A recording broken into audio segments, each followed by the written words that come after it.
السلام عليكم ورحمة الله وبركاته. إن الحمد لله نحمده ونستعينه ونستغفره ونعوذ بالله من شرور أنفسنا وسيئات أعمالنا.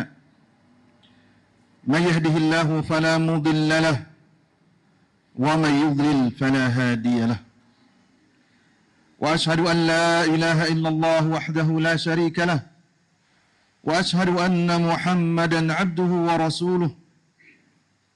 يا أيها الذين آمنوا اتقوا الله حق تقاته ولا تموتن إلا وأنتم مسلمون. يا أيها الناس اتقوا ربكم الذي خلقكم من نفس واحدة وخلق منها زوجها وبث منهما رجالا كثيرا ونساء واتقوا الله الذي تساءلون به والأرحام إن الله كان عليكم رقيبا. يا أيها الذين آمنوا اتقوا الله وقولوا قولا سديدا يصلح لكم أعمالكم ويغفر لكم ذنوبكم ومن يطع الله ورسوله فقد فاز فوزا عظيما. أما بعد فإن أصدق الحديث كتاب الله وخير الهدي هدي محمد صلى الله عليه وسلم وشر الأمور محدثاتها وكل محدثة بدعة وكل بدعة ضلالة وكل ضلالة في النار. وبعد أيها المؤمنون, salah seorang sahabat yang mulia yaitu Rabi'ah bin Ka'ab radhiyallahu taala anhu, yang dikenal sebagai salah seorang sahabat yang tinggal di Masjid Nabawi karena kefakirannya, tidak memiliki tempat tinggal dan sanak keluarga, yaitu yang dikenal dengan Ashabus Suffah. Beliau adalah contoh dari salah seorang murid dan salah seorang yang diberikan kebaikan, yang begitu pandai menghargai ilmu dan orang yang berilmu, serta pandai balas jasa. Dia mengatakan bahwasanya dia memanfaatkan siangnya untuk melayani Rasulullah sallallahu alaihi wasallam. Dibawakannya Rasulullah sallallahu alaihi wasallam air untuk wudu, air untuk bersuci, dan kebutuhan-kebutuhan Rasulullah sallallahu alaihi wasallam lainnya dia penuhi. Kemudian di malam hari dia banyak menghabiskan waktunya di depan pintu kamar Rasulullah sallallahu alaihi wasallam atau di depan pintu rumah Rasulullah sallallahu alaihi wasallam. Dan dia mendengar Rasulullah sallallahu alaihi wasallam banyak mengucapkan tasbih sepanjang malam sampai Rabi'ah radhiyallahu taala anhu mengantuk atau tertidur.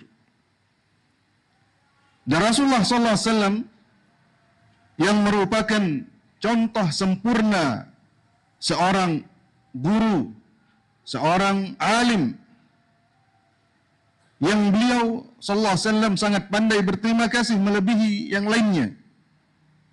Ketika melihat bagaimana Rabi'ah bin Ka'ab radhiyallahu taala anhu sangat ringan tangan membantu beliau, beliau memanggilnya dan berkata, "Ya Rabi'ah, salni u'tika."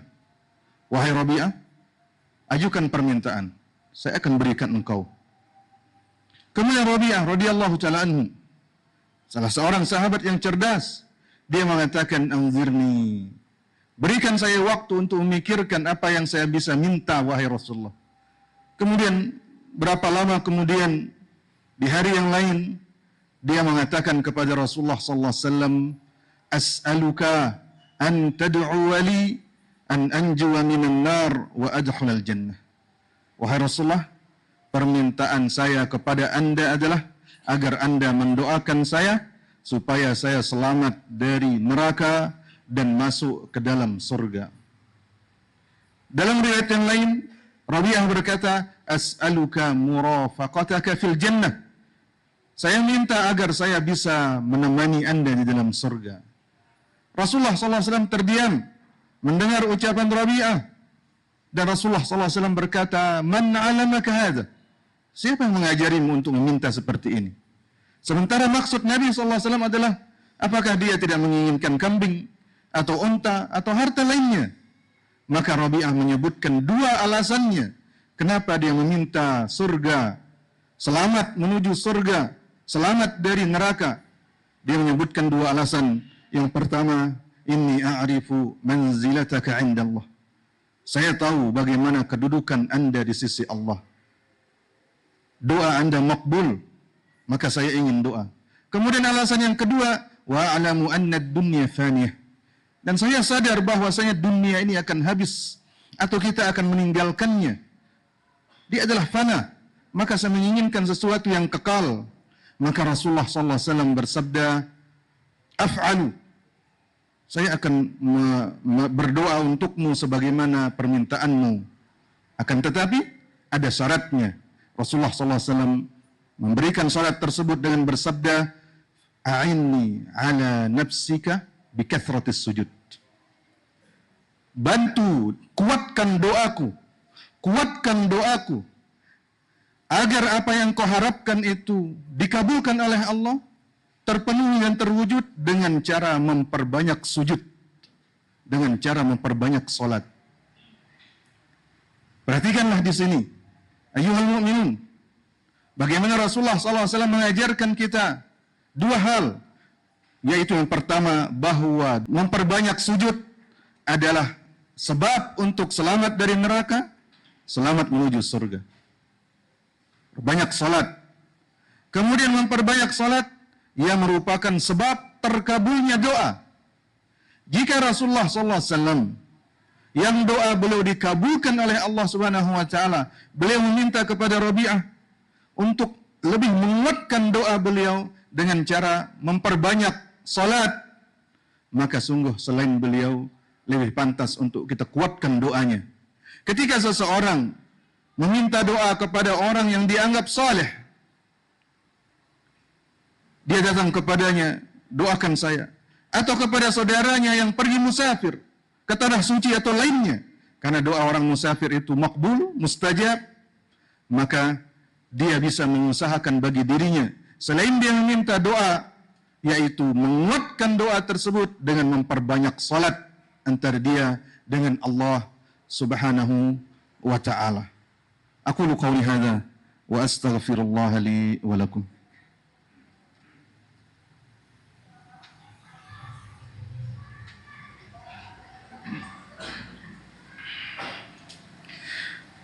Innal hamdalillah nahmaduhu wa nasta'inuhu wa nastaghfiruh wa na'udzu billahi min shururi anfusina wa sayyiati a'malina.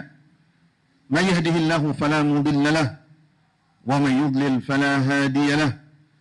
Wa ashhadu an la ilaha illallah wahdahu la syarika lahu wa ashhadu anna Muhammadan 'abduhu wa rasuluh. Amma ba'du. Ayyuhal mu'minun, raihlah kemustahilan itu dengan memperbanyak salat. Adakah kita di sini yang memiliki harapan kepada Allah Subhanahu wa taala, terutama terkait dengan kehidupan akhiratnya, yang lebih tidak mungkin dari harapan seorang Nabi Zakaria alaihi salatu wassalam? Ketika dia membesarkan dan merawat Maryam alaihi salam, dia mendapati di mihrabnya, yaitu di tempat salatnya, buah-buahan yang seharusnya hanya ada di musim dingin, tiba-tiba ada di musim panas. Buah-buahan yang seharusnya hanya ada di musim panas, tiba-tiba ada di musim dingin. Dia pun bertanya kepada Maryam, anna laki hadza? Dari mana engkau mendapatkan semua ini? Maka Maryam mengatakan, ini berasal dari Allah Subhanahu wa taala. Allah Subhanahu wa taala yang memberikan aku rezeki. Maka apa yang dilakukan oleh Nabi Zakaria? Dia memiliki harapan dari Allah Subhanahu wa taala. Allah Subhanahu wa taala bercerita tentangnya, hunalika da'a Zakaria rabbah. Di tempat itu, yaitu di tempat salat tersebut, di mihrab tersebut, dia berdoa kepada Allah Subhanahu wa taala agar diberikan keturunan. Sementara kondisinya waktu itu, secara ilmu medis sudah tidak bisa mendapatkan keturunan. Dia sendiri sudah banyak ubannya, sudah tua. Istrinya selain sudah tua, juga mandul. Apa yang lebih mustahil dari ini? Ayyuhal mu'minun, adakah kita memiliki keinginan yang lebih mustahil dari apa yang diinginkan oleh Nabi Zakaria? Tapi Allah Subhanahu wa taala berfirman, "Fanadathul malaikatu wa huwa qa'imun yusalli fil mihrab." Kabar gembira itu datang ketika Nabi Zakaria sedang salat di mihrabnya, bahwa Allah akan memberinya keturunan dan memberinya nama Yahya, seorang anak yang lahir di saat seseorang sudah tidak mungkin melahirkan. Dan Allah Subhanahu wa taala berfirman dalam ayat yang lain, "Wa aslahna lahu zaujah." Karena doa tersebut yang diiringi dengan salat tersebut, Allah Subhanahu wa taala memperbaiki rahim istri Nabi Zakaria sehingga dia bisa mengandung dan melahirkan.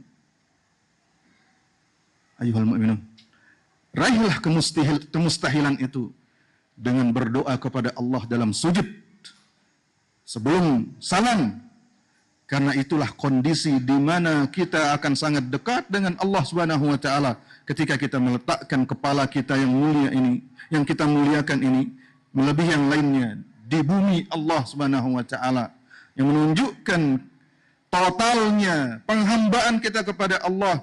Dan di saat itu Allah Subhanahu wa taala mengabulkan doa-doa kita. Allahumma salli ala Muhammad wa ala ali Muhammad kama sallaita ala Ibrahim wa ala ali Ibrahim innaka Hamidum Majid, wa barik ala Muhammad wa ala ali Muhammad kama barakta ala Ibrahim wa ala ali Ibrahim innaka Hamidum Majid.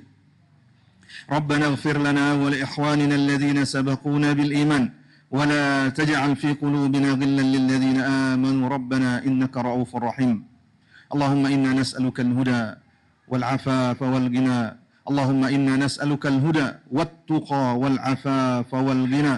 اللهم أصلح بلادنا. اللهم أصلح أحوال ولاة أمورنا. اللهم وفقهم لكل ما تحب وترضى. اللهم ارزقهم بطانة صالحة وقهم بطانة سوء يا رب العالمين إنك سميع قريب مجيب الدعوات. وصلى الله على نبينا محمد وعلى آله وصحبه وسلم وآخر دعوانا أن الحمد لله رب العالمين.